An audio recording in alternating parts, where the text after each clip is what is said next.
Hello, this is Gray Hughes of Gray Hughes Investigates on YouTube.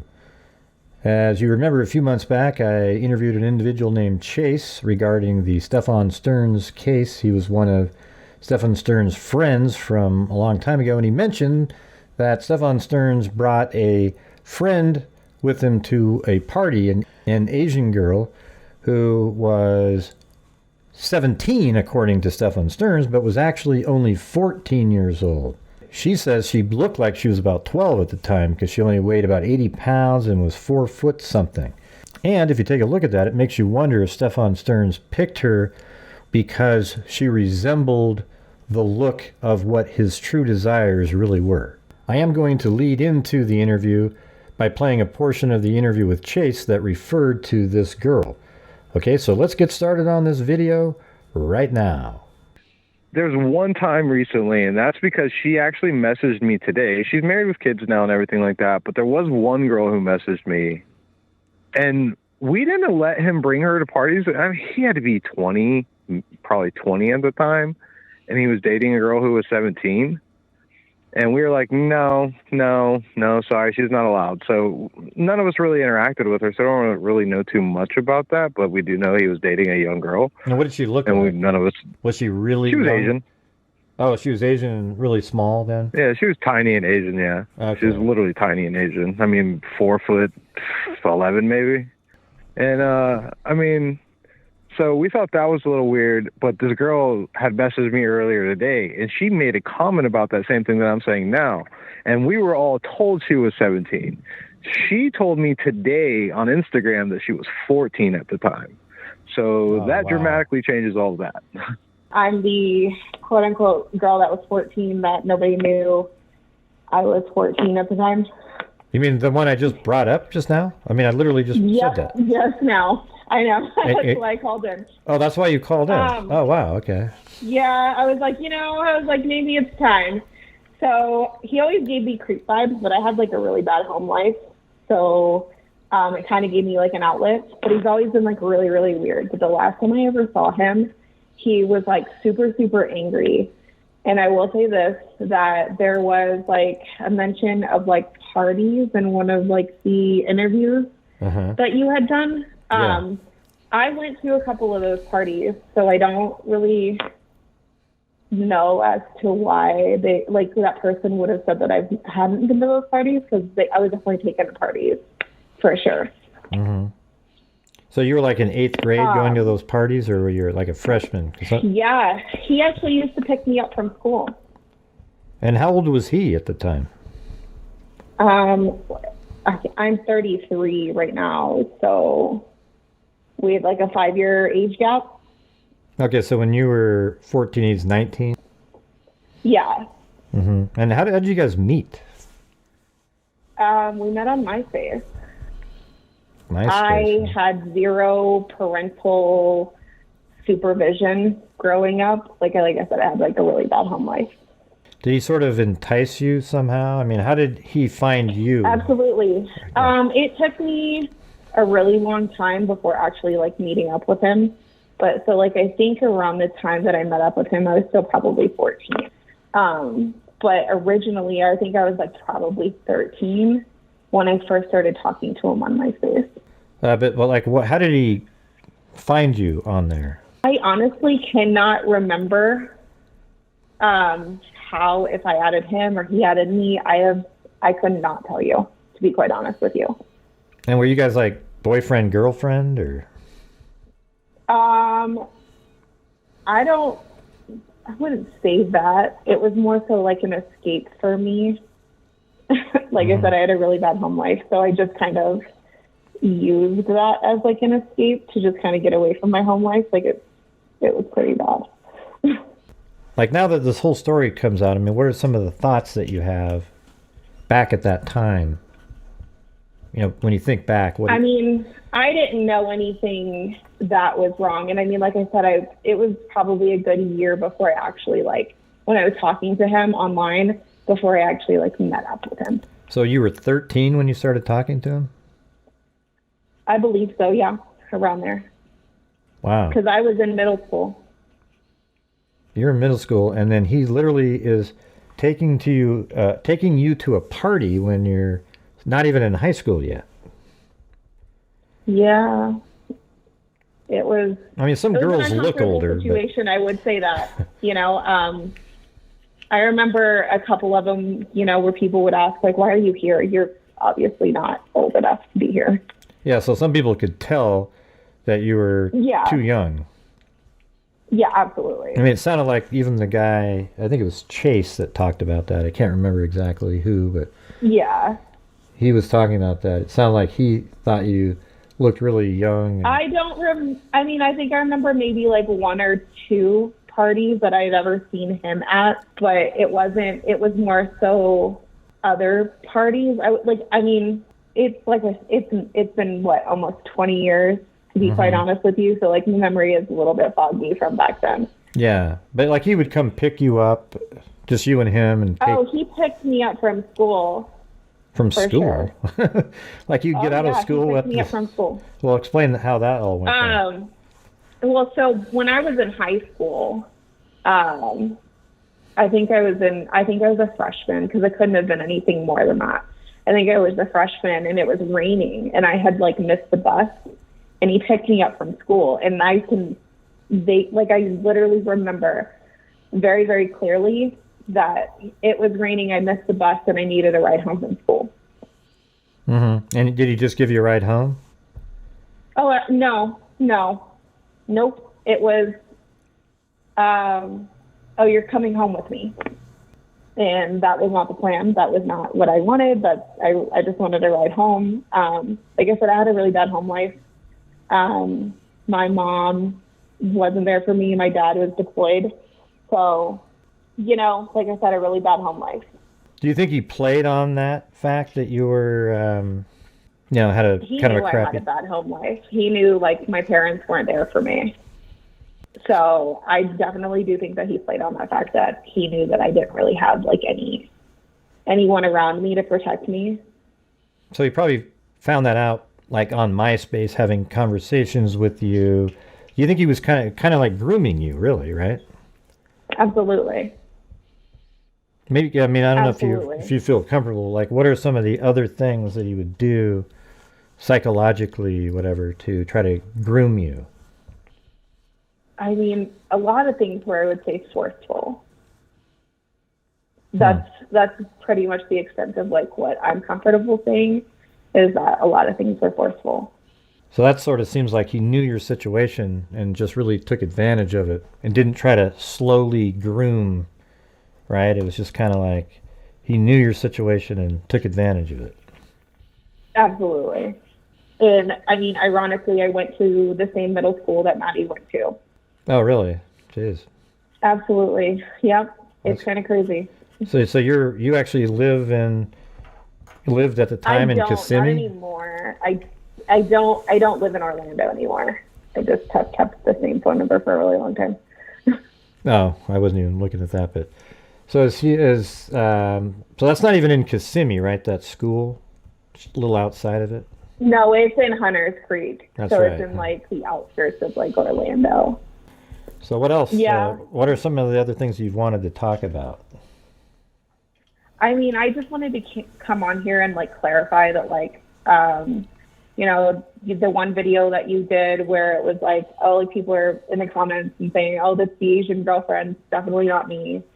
I've been married for quite some time now. I'm very happily married. But the last time I talked to him and the last time I spoke to him, he was angry. It was in downtown Orlando, and he actually punched my ex-boyfriend in the face for no reason. And that was... Oh, Jesus. I want to say, yeah, it's been a really long time. So I was crying, but it wasn't like a bad cry. It was like a good conversation. You know how like sometimes girls when they get a little drunk or whatever, their feelings come out, that type of thing. It wasn't a bad conversation, and he saw me crying, and he just came over and decked him right in the face. This was outside of a bar in downtown Orlando called Casey's. My phone was blowing up after that. I was actually with my brother at the time. And the whole main reason for me going out in downtown Orlando is to hang out with my brother. How old were you at that time? No. I want to say that was probably somewhere around 10 years ago now. Jesus. So you were 20 something. Yeah. Yep. I mean, you're saying, okay, well, I guess 10 years ago you were 23 since you're 33 now, right? So Yeah. he was still like, you guys are still communicating, he was still keeping track of you all these years? I never really like full on kept communication with him, but like he was always just kind of there on my friends list, if that makes any sense. He was just there, you know. Right. I happened to be in Orlando at the time and whatnot, and I can't remember the full on conversation. I mean, you know, 10 years ago, it's a little foggy. Almost 20 years ago, it's really foggy, especially when you've been through a lot of trauma and you try to just block things out. Yeah. So how did he know that you were there, though? I used to be super active on social media. I used to post anytime I was in Orlando or I was going to be in Orlando. I posted I was in Orlando to meet up with friends. Oh yeah, no, and he full on punched him, and he got tackled outside of the bar, outside of Casey's, and he like broke his Omega watch and blamed me for it. And then I never talked to him after that, ever. After he punched my ex-boyfriend, I literally blocked him, and I did not talk to him whatsoever. Well, let me ask you something. Did you even talk to him prior to that? He just sort of showed up? Not really. I mean, I want to know about this date. He just kind of showed up in my messages at the time, and I was like, yeah, you know, I guess let's go grab something to eat or something, you know. It wasn't anything like I didn't feel like he had any like malicious intent, if that makes any sense. Like, okay, so I didn't feel like he would try anything. But let me ask you, so that night though, the punch happened, were you supposed to meet up with Stern somewhere too, or? Actually, he had picked me up, and I believe it was from where my brother was living at. It was just in like an apartment complex, since I don't think my brother had bought his house by then. But it was from my brother's house because I was staying at my brother's, and he picked me up from there, and we went to downtown Orlando because my brother lived relatively close to downtown Orlando. So you and Stearns, he picked you up and you went downtown, right? Yeah, and I met up with my brother as soon as he got off of work because my brother actually worked in downtown Orlando at the time. Okay, but then your ex-boyfriend sort of appeared out of... He was just there, yeah. Just appeared out of nowhere. Was literally there just to kind of get away from like my current living situation at the time. Even though I was an adult, I just needed kind of like a little escape. So it was about I want to say I was there for 5 to 6 days, no longer than a week. But I've had well, I'm sorry, so much going on in my life within like the last 10 years, really, that part is really just kind of fogged out. But well, I'm sorry you've had a crappy... I was going to say, I don't know if you want to talk about your, like, what's going on and in your life that was crappy at home, and maybe what made you susceptible to somebody like Stearns. Oh, my dad was always deployed. So my dad was in like the military, and my dad was always deployed, and my mom was just never home. So, and if my mom was home, my mom was either screaming at me or hitting me. So you were like pretty vulnerable to somebody like Stearns, who could come in and be the hero, you know, make you feel like, hey, I care. Exactly. Right. Exactly. And he had a way of making me feel that way at the time, you know. And so I think even into like my adult life, I never really like thought anything bad of it until all of this started coming out. And then I see I'm sitting at work and I happen to open Instagram and I see his face and I'm like, hold on, that looks familiar, but like a really old face, you know. Definitely aged quite a bit when I had saw it, and I had to do a double take and actually go on Google and make sure that was him. So do you more recognize him with those shots where he's kind of skinny, no beard, and really kind of almost a little bit weird looking? I'm just saying. Yeah. I don't know. Yeah. Looks like an elf. No, he was a little weird looking. And I mean, his mom was, I will say this, his mom was definitely very racist. And I will say that his mom knew that I was underage. his mom absolutely knew that I was underage. And she didn't say anything? No. Huh. Nope, not one bit. Not ever did she ever say anything. But what did she say around you that made you think she was racist? There was one comment about me being Asian, and I always after the comment that she made, and it was about specifically being Korean, and I can't exactly remember what she said, but didn't ever sit right with me. And then after that, I was like, wow, well, she's racist, you know. Jeez. But she was definitely racist. And, you know, the stories of her being hated by an entire public is absolutely true. And so what else do you know about the mother from maybe Stephan telling you? Did you ever notice her being mean to him and, you know, the way she would talk to him? I never noticed any of that, but I did notice that she was always very, very strict with him. Yeah, kind of sounds like it. She seems kind of manipulative, too. Just reading these notes that I don't know if you were here earlier, but we went through the messages they sent back and forth, and you could see that she was trying to manipulate him into implicating Jen as being part of what happened. I think in her mind, and I mean, I'm just saying this from like a mother's aspect, you never want to see your child as a monster. Absolutely, no one ever does. But I think she's delusional, and she just needs to accept the fact that he's a monster and that he isn't okay in the head, and what he did was wrong. Now, earlier you said that you wanted to clear things up. You said that people were saying, always, I think go ahead. It's me in the pictures. It's not me in the picture. What picture? I never saw it. If it was me, it was the one of the sunglasses where people are like, oh, like that's her, and it's like in the thing, and I'm like, no, it's definitely not me. No, that's actually apparently that's Jen. So some people that know that on the other interviews that I did, one of them said, no, that's obvious. That's Jen. I know exactly what she looks like. So it's actually Jen in the reflection of the sunglasses. Yeah. But Jen's pretty small too, I guess. Like you're I don't know how tall you are, but he said, I mean, at the time that you were like 4 foot something. They said I was tiny. I was really, really tiny. I looked like, I mean, even at 18, I still looked like I was 12. So I mean, I'm 5'5" now. I hit some random growth spurt around the age of like 19. But that's pretty late. That's crazy. More than I definitely was like a late bloomer, but I definitely looked like a child. Like a you know, obviously like I didn't look like a grown woman, you know. At the age of 18, I still literally looked like I was 12. I want to say maybe like 4'11", if that, maybe like 80 pounds, if that's even.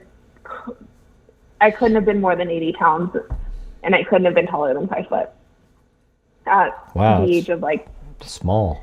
Even at like 18, yeah. Did you ever play like those crazy games? Try to play those little kid games with you and stuff, or were you kind of older? No, you know, and that's the thing is I never got any. He never mentioned any games, but there was one time that I saw him, and it was, I can't remember.